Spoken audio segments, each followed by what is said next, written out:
ថ្ងៃបងខំធ្វើការតើមានពេលឯណារក្សាថ្នាក់ថ្នមស្រីស្ងួនបងមិនចោលទេស្នេហ៍អើយខំថែបងខ្លួនពេលយំដេកគួនមកអើយមុំយល់សពបានល្អ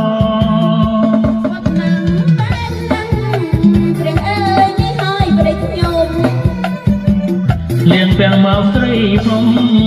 ទៅផ្សារទៅទិញខ្សែកមើលឲ្យទឹកចិត្តនឹងស្មានតោត្រេកអរបងសូមបងណាអូនអើយជុំពោទៀតហើ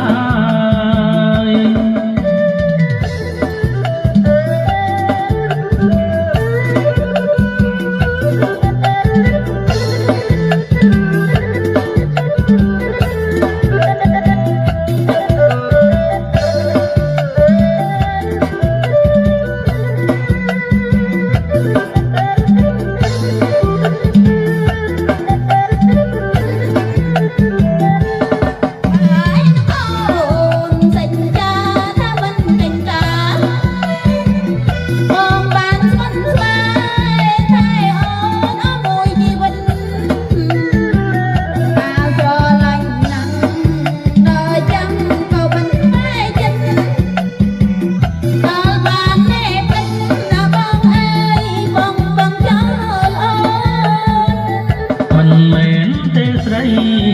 រាល់ថ្ងៃបងខំធ្វើកា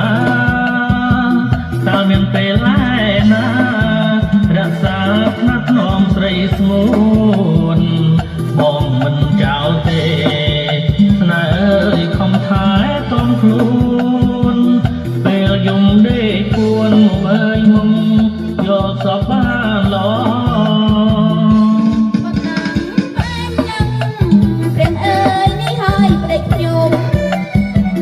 លៀបពាំងមកស្រីមុំទៅផ្សារទៅទិញខ្សែក